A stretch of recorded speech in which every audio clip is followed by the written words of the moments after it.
Welcome, everybody. This is Avoiding the Addiction Affliction, brought to you by Westwards Consulting and the Kenosha County Substance Use Disorder Coalition. I'm Mike McGowan. Some people have a clear lane as they move through life. Others run a hurdle race. Can you tell the Olympics were just over? I've always admired people who run the hurdle race and then take the time to help others with their own hurdles. I'm pleased to have as our guest today Tim Decorah. Tim is a coach, teacher, husband, father, grandfather, and mentor. He's a former University of Wisconsin-Platteville basketball player who played under Hall of Fame coach Bo Ryan. He also has had hurdles in his life, and that's what we're going to talk about today. Tim will also be the keynote speaker at the 2024 Alcohol Policy Seminar, October 7th and 8th in Oshkosh, Wisconsin. Good morning, Tim. How are you? Good morning. I'm inspired. Oh, that's nice. That's nice. This has been on my calendar for a while, and yeah, today is finally here, and I get to chat and inspiration all over. Let's talk a little bit about the spot you get to in your life. You grew up in South Central Wisconsin, right? And you had a ton of athletic success. Yeah, I would say so. I mean, the newspaper clippings and all of that stuff would say so, but it gave me an opportunity to just get out there and do what I love to do. And I would have done it in front of thousands of people. I would have done it up to high school, just in the driveway or at the court. So it really didn't matter. But no, from what I understand, yeah. Yeah, you didn't get any NIL money back in the day, did you? No, I wish I would have. That's always been a joke with some of the other players we played against and got to know in the old WSUC. It's called the WIAC now, the WIAC, and used to be a joke. What did Coach Ryan get you? And we're like, what do you mean? Just got some, free meal once in a while, pregame meal, and we got nothing. What? No, Coach was great about you're getting an education and an occasional free pregame meal, and that was paid for. We did all the work to get that free meal too. Yeah. Well, the reason I bring that up is because when you experience success, some people never think you could be dealing with anxiety, mental health, or substance use issues. And that's not true. No, I mean, for years, and I've talked about this now. Seems it comes up quite a bit. How'd you deal with that? How'd you do that?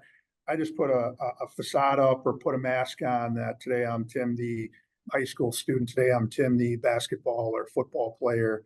Or even better yet, let me just sit in the back of the room and hopefully nobody notices me.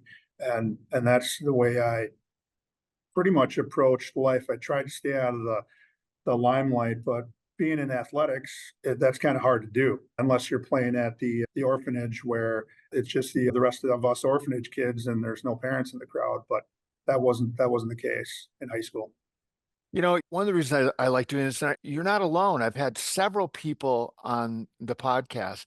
You didn't get diagnosed, right? You have generalized anxiety disorder, and you didn't get diagnosed until 2021. Yeah, so that kind of leads me into the three words that saved my life. And it kind of goes back to mid-December of 2021.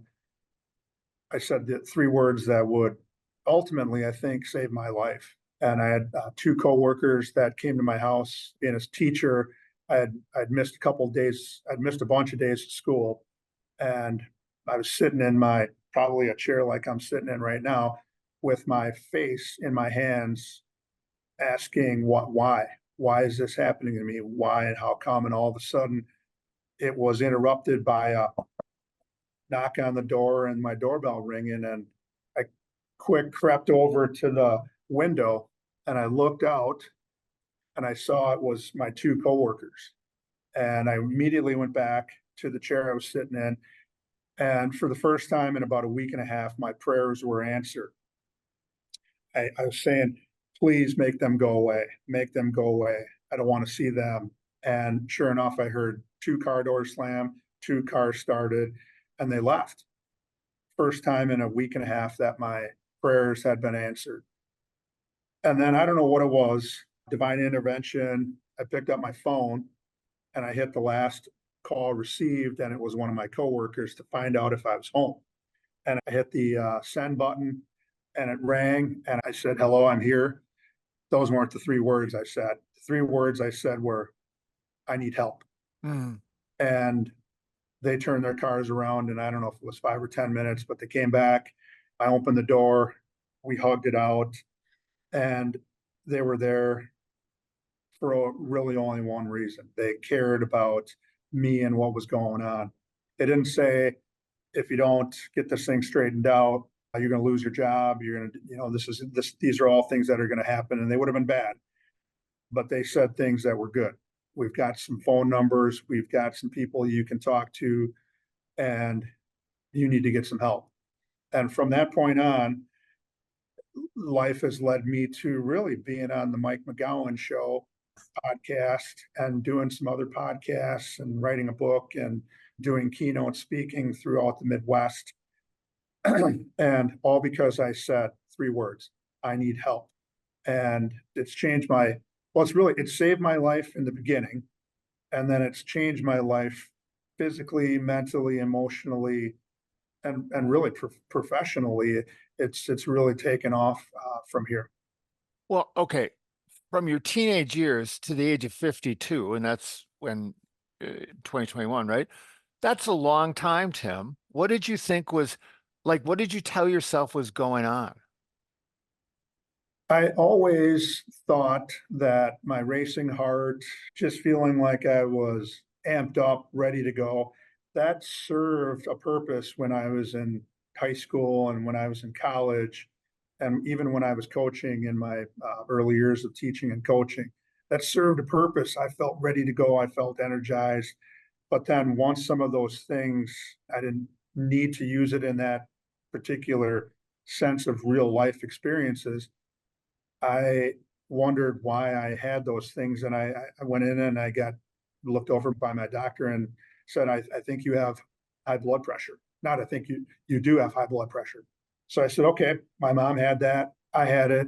It's genetic. Those are the cards I dealt. No problem. And I was taking in the beginning one med a day, then it was two, and then in the very end it was three, and it was bordering on being unmanageable. But the funny thing is when I started to get some of these coping strategies and getting in a better mind, physically, emotionally, spiritually, uh, mentally, I went from taking three down to two, Mm. and then they said we got to get you off of this because your blood pressure is too low now. And really for about the last 970 odd days, I have not had to take any medications to help with the anxiety or certainly help with the high blood pressure. Partly because I think the anxiety was causing uh, a majority of it, if not all of it. Mm. I read that when Coach Ryan was asked to describe you, he described you as steady. That couldn't have been how it always felt, though. No, I mean, one of the places that I could be steady was when it involved sports in school. I had routine. I had a time that I needed to be there. And then once you entered the floor, it's time to forget. And Coach Ryan would say this a little bit once in a while. He'd say, all right, we're going to leave all of our problems and things going on right now at the door. And then when you come in here, it's time to work on basketball and your part on the team. And so that was great for me, where I could be involved in routine and I knew what was coming up. And it was my opportunity also to really check.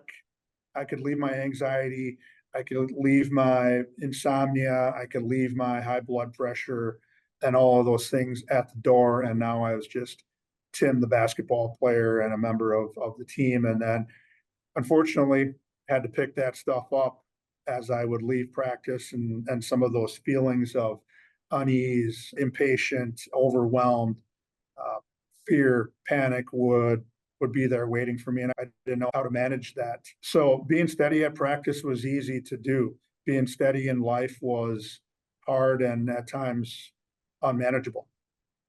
Well, and you and I are guys, and we come from the suck it up generation too.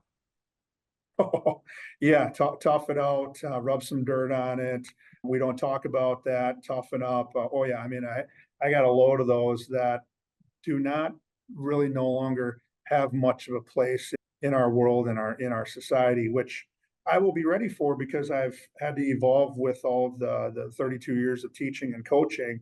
I've had to learn to evolve with the time. So I'm ready to go out into the world. Yeah. You're also a member of the Ho Chunk Nation. Are there cultural considerations to bringing issues up? Yeah, I mean, it goes right along with being male or being the man of the house or being the big brother. You have to suck it up because you know what, that's what men do.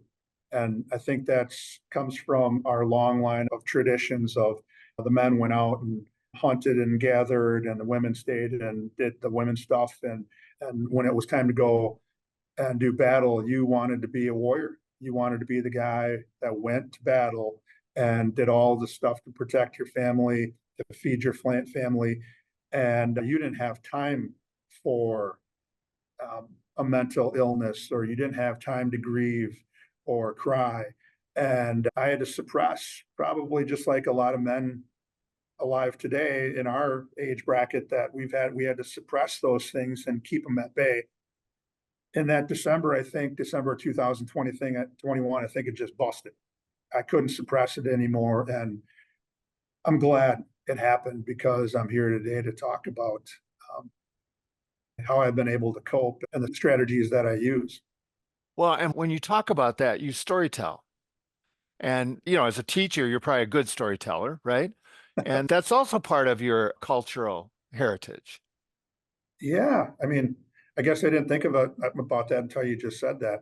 I'm not as good a storyteller as the social studies and the history guys and girls are. They can tell some great stories, but yeah, I tend to share some stories. But yeah, you're right.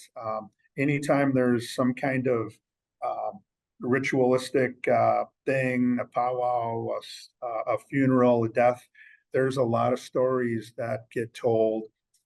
A lot of times there's a lot of stories about remember when you did this, and then it would lead to a lot of storytelling. And I think when I was growing up, I remember there being a lot of laughter. Mhm. But now that I look back on it, there was a lot of laughter for a couple of reasons. Number one, the stories were good. But number two, we'd rather be laughing together than maybe being at home where there was stuff going on that we had to deal with. So I remember a lot of laughter and a lot of storytelling and yeah, I try to share as much as I can in my keynote presentations so that people can take away something from it and then hopefully hear, yeah, he's just like me. Same person, different story, but it's essentially the same. How did you learn to cope? I again, it took me until that December where I started to look. I had to first of all find out what my triggers for my anxiety were. And for me, it was my wife being gone. My wife being gone was very similar to when my mom, I was raised by a single parent when I was up through 8 or 9 years old. It was just my mom and I, but we also lived with my great grandma and my great uncle. And you know how people are, kids are, they love their mom. And whenever she would leave, and it was often because she was a young parent. I was born and she was 18. And so when I was 3 or 4 years old, she's 21 or 22. And I tell this in my story, my keynote presentations, that she was doing stuff as a 21 or 22-year old that we all did. We work, we go out and hang out with our friends, go to movies, but she was also with a child. And Mhm. she still continued to do those things because I don't think she knew any better. And oftentimes I was left at home with my great grandmother. And I've asked people this in my keynote presentations. I said, how many of you would your parents leave you at home with a grandma or a great grandmother? And most people say yes. Now, as a parent, would you leave your child at home with a great grandmother that has Parkinson's?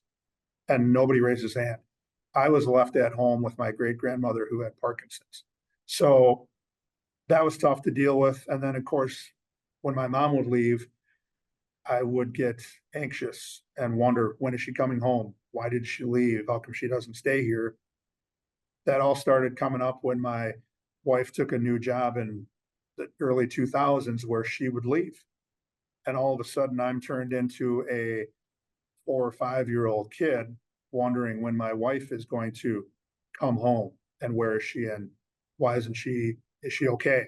Um, and a lot of those same things came back, and that's where I started to really see my anxiety take off. So you're aware of the thoughts, but you're not expressing them. I was aware of the thoughts. I was dreaded when she would have to go, when she said, I've got a work thing, work function. If I'm a normal person who doesn't have anxiety or mental illness, oh yeah, fine, go ahead. Hey, we'll see you later. Um, that wasn't the case. All of these emotions that I felt when I was a youngster came flooding back, and I didn't know how to shut them off. I didn't know how to turn them off. I didn't have any of the coping skills that I do now. Back in the early 2000s, I resorted to what worked. And for me, that was I chose to use alcohol. And that's where my choosing to use alcohol as a coping skill started to gradually increase over the years. And that's the only thing I knew what to do. It instantly for me worked. And I joke now that it's still jokingly in the bottom of my backpack as a coping skill, but I've got 15 or 20 coping skills on top of that that I will never have to go to that, but it does work. In moderation, it does work, but after a while, you kind of forget about moderation and you're only concerned about making the anxiety and those feelings stop and go away. And for me, unfortunately, that worked. You know, if you think about having all of those feelings, and then, you said Coach Ryan would say, we leave it at the door, focus on this. Well, when you're working as hard as you were on a college basketball floor, and I've watched some of his practices, so you're, you can't think about anything else because you're beat. But where are the role models for the other uh, coping strategies in the bag? People don't talk about this, Tim, right? They don't say, well, if working yourself into exhaustion doesn't work, here's another one you might want to try. Here's another one you might want to try. Where'd you pick them up? Well, that was part of the 2021 December and then spilling into January of 2022. I knew that I also had an issue with alcohol. I had quit in 2014 and lived essentially 7 years of really being alcohol free with some slips in there. And I finally had to ask the question, I think I want to also address this anxiety. And the psychologist and psychiatrist that I was working with, they said, tell me more. Hmm. And for the first time, I think ever, I got honest with those questions about how often do you feel like this? How often do you not sleep at night, et cetera, et cetera. And I started answering those questions truthfully without putting on the mask, without putting up the facade that everything is okay and being in denial mode. I decided to admit some things that were going on. And then lo and behold, I was given this diagnosis of we think you have what's called GAD, generalized anxiety disorder. So what we need to do is we need to start investigating, researching where and why this starts. And then once you know that, and once you can feel those feelings come back, then you can start to practice some breathing techniques. For me, I'm a very spiritual, I have a lot of faith, started to do a lot of praying. But the one thing I never did was I didn't meditate. And I was told this, I believe it, that when you pray, you're talking to your higher power. For me, that's God. But when you meditate and you're not talking, now you're listening and things can come in there and you start to notice a lot more things that I didn't before. Um, Breathing techniques, uh, self-talk. I do a lot of self-talk where I talk myself out of these feelings. I just do some grounding techniques where I look in my room and I see, okay, there's a refrigerator. What can I smell? What can I hear? What can I feel? What can I taste?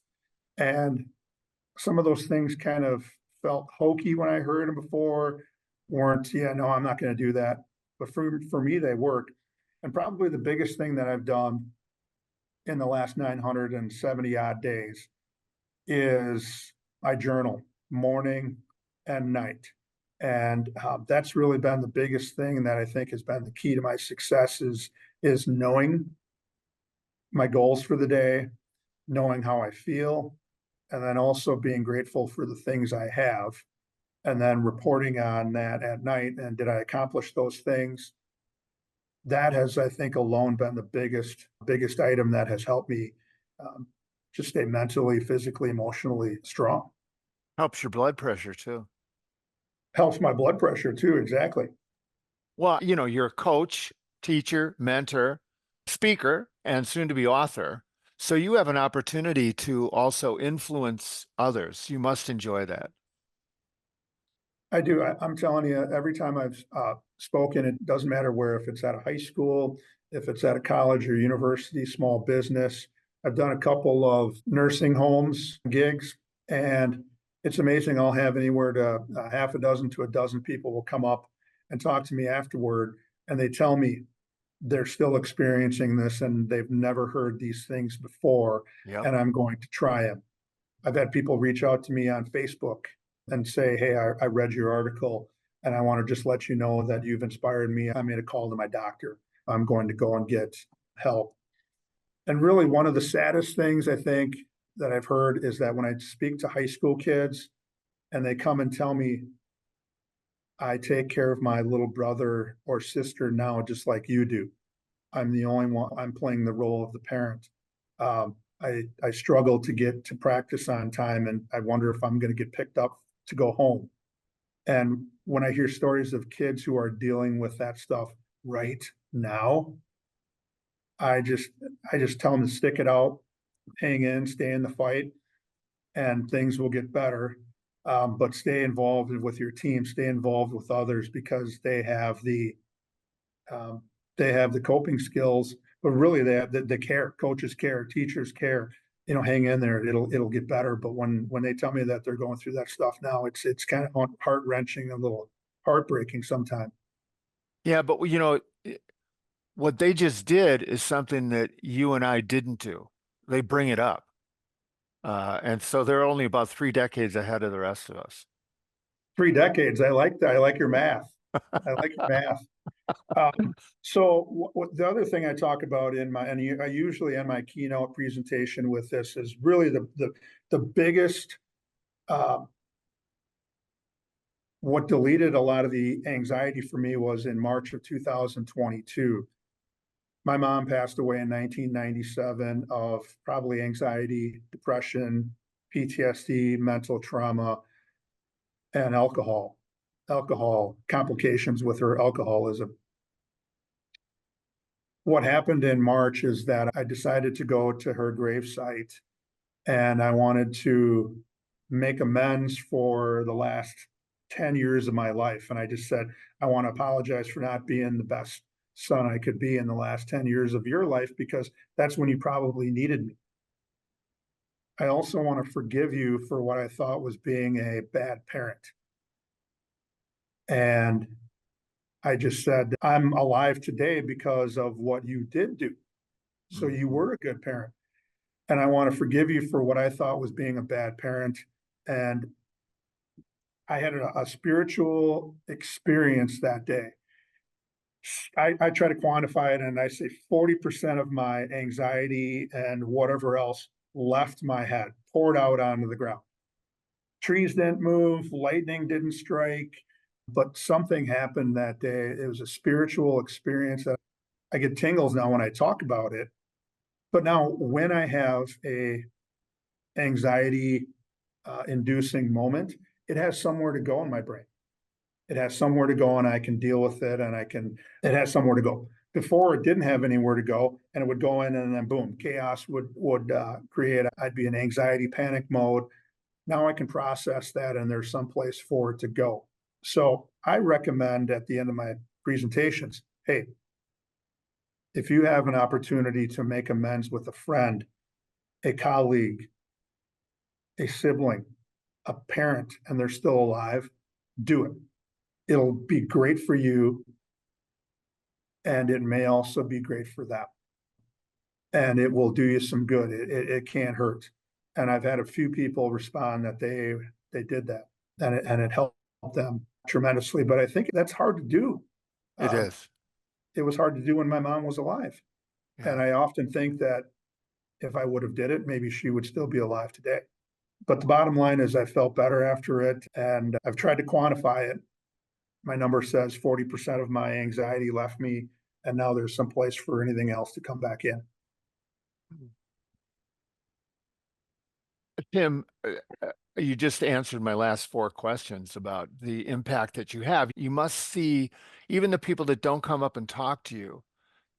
When you talk and share stuff like that, you must see in their faces a recognition that they just got something. You don't know what, but you got through.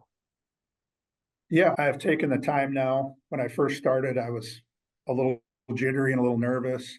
But now that I've done this about 3 dozen times, I start, things have slowed down. It's just like basketball. Beginning Yep. of the season, you're running around and you don't know anything. But then by the end of the season, everything is slowed down and you can start to feel, and I can see people nodding their head. They got it. And then they reinforce that by coming up and saying, thank you for sharing your story. And then they also say, are you writing a book? And when I tell them, well, when I first heard that, I laughed preposterously because I was a horrible English student. But I heard that enough times. So yeah, I decided, yeah, I'm writing a book. But the book has been therapeutic for me because I was able to go back into time and find out when and where these things started so that I knew what my triggers were and I can look for them. And that's a coping skill too, is I went back in the past and I said, okay, when did I start feeling these feelings? And now I can anticipate when they come so I can start to deal with them before they happen. But the book has really been more therapeutic for me.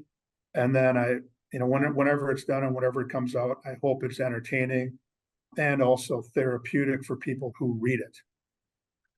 And uh, if you're listening, we'll put a link to Tim's stuff on the end of this podcast. So for speaking, if you would like him to speak, and also when the book is published, I have no doubt you'll upload it to that, right?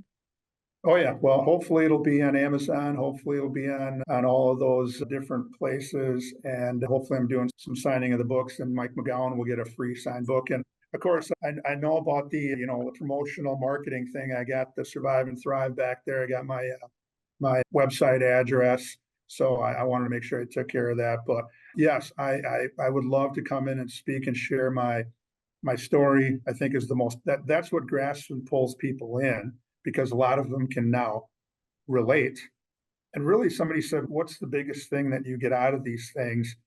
Or what do other people get? They see me face to face. Yes. Now, there is a person who is exactly like me versus when they see it on a YouTube channel, a TED Talk, or when they see it on TV. Hey, this person suffers from anxiety and depression. I'm right there in front of them in real life and can relate. And then the coping skills are the other thing. And I talk about my journal, being able to let people have those things and then hopefully help them along their journey. Because it's been a journey and it's not easy. If it was easy, everybody would be doing it. But it's hard work and I've got to keep doing it every day. It's great. Tim, I really appreciate you taking the time to talk to us today. It's so helpful. And for those of you who would like to hear him speak, I believe the conference that you're speaking at, I know the conference you're speaking at is available virtually, and we'll put a link to that as well. I'll see you there. I'm going to be there. Sounds great. And when you said the game slowed down for you in speaking, I've experienced that speaking, but I never did in basketball, which is probably the difference in our two careers right there.